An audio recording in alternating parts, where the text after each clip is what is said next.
5 number.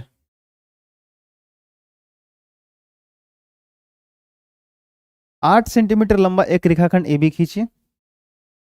ए को केंद्र मानकर 4 सेंटीमीटर त्रिज्या का एक वृत्त तथा बी को केंद्र मानकर 3 सेंटीमीटर त्रिज्या का एक वृत्त खींचिए। प्रत्येक वृत्त पर दूसरे वृत्त के केंद्र से स्पर्श रेखाओं की रचना कीजिए। ये भी अच्छा प्रश्न है परंतु आसान है। इस बात का ध्यान रखना कि परीक्षा में 5 नंबर के कंस्ट्रक्शन एक आता है और कंस्ट्रक्शन अगर सर्कल से आ गया तो समझ लो बहुत आसान है। इस बात का ध्यान रखना और ठीक से कर दिया तो समझ लो कि आंसर मिलने ही मिलने है, कहीं कटने वाला नहीं है। समझ में? और चरण लिख देना जो जो करते हो। चलो शुरू करें। बोला कि 8 सेंटीमीटर लंबा एक रेखाखंड खींचो। सबसे पहले खींचो, ये रहा 8 सेंटीमीटर लंबा।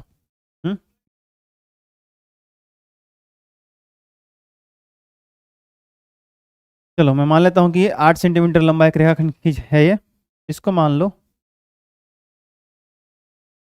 ओ और इसको मान लो ओ डैश। और सर आपने ओ डैश क्यों बोला, बताते हैं अभी। ओ डैश क्योंकि ओ भी और ओ डैश भी ये केंद्र होने वाले हैं वृत्त के। अब कह रहा है कुछ नाम दे रहा है क्या? नहीं, नाम दे रहा है, माफ करना मुझे। अगर नाम दे रहा है तो ए बी ही लिखो। कह रहा है कि ए बी जो है वो 8 सेंटीमीटर खींचो। तो मेरी क्या औकात कि मैं प्रश्न को छोड़ के अपने हिसाब से बोलूं। ए बी बोल रहा है। अब कह रहा है कि ए को केंद्र मानकर 4 सेंटीमीटर त्रिज्या का एक वृत्त खींचो। ए को सेंटर मानो और 4, तो ये 8 का था ना, तो इसके बीच में आ जाओ कहीं। 4 आधा इधर होगा, 4 इधर। अब कह रहा है कि इसको ए को सेंटर मानना और 4 सेंटीमीटर त्रिज्या का एक वृत्त बना लो, कुछ ऐसे। ठीक है, इस बात का ध्यान रखना। क्या ध्यान रखोगे बोलो? ध्यान ये रखना भाई साहब, ध्यान ये रखना कि रेडियस 4 की होनी चाहिए।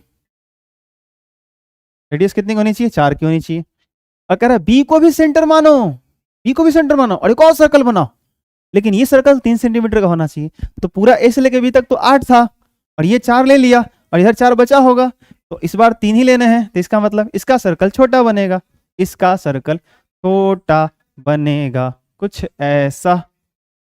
माफ करना, मैं थोड़ा इधर हटाता हूं इसको, फिर से बनाता हूं इसको। ऐसा बनेगा। ऐसा कुछ बन जाएगा। समझ आया? ये थोड़ा बड़ा रहेगा, ये थोड़ा छोटा बनेगा, क्योंकि इसकी रेडियस 3 है और इसकी रेडियस 4 है। आया समझ? अब कह रहा है कि प्रत्येक वृत्त पर दूसरे वृत्त के केंद्र से स्पर्श रेखाओं की रचना कीजिए। प्रत्येक वृत्त पर स्पर्श रेखा खींचने हैं। इस वृत्त पर भी स्पर्श रेखा खींचना है और इसमें भी खींचना है। कहां से भाई? तो इस वृत्त पर इस केंद्र से खींचो और उस वृत्त पे इस केंद्र से, मतलब इस पॉइंट से ऐसे ऐसे ऐसे ऐसे खींचो और इस केंद्र से इस पे स्पर्श रेखा खींचो। आया समझ? बोलो।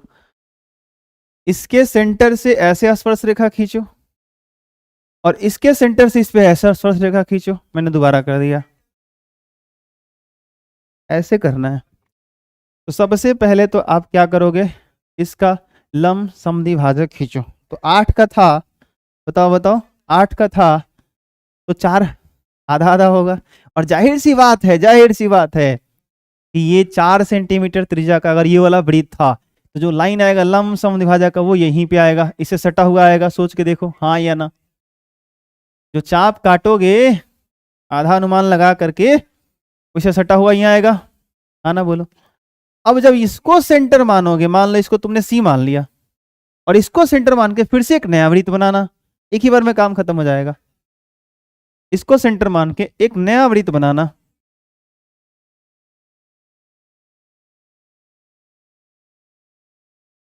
कितने का? 4 का ही बनाना पड़ेगा ना। 4 का ही बनाओगे तो ये थोड़ा बड़ा होना चाहिए, कुछ ऐसा। देखो तो अब ठीक लग रहा है? ये कुछ ऐसा आएगा, आएगा, ऐसा होगा बस। देखो एक ही बार में काम हो गया। यहाँ कटा पहले वाले वृत्त को, यहाँ काटा, और इसमें पहले वाले वृत्त यहाँ कटा और फिर ये यहाँ कटा। अब इसके केंद्र से इसको मिला दो, हो गया उस पर स्पर्शरेखा, और इसके केंद्र से इसको मिला दो, कहानी खत्म। देखो आ गया, इसके केंद्र से इसके कटान बिंदु को मिला दो, और इसके केंद्र से इसके कटान बिंदु को मिला दो, देखो हो गया। आया समझ?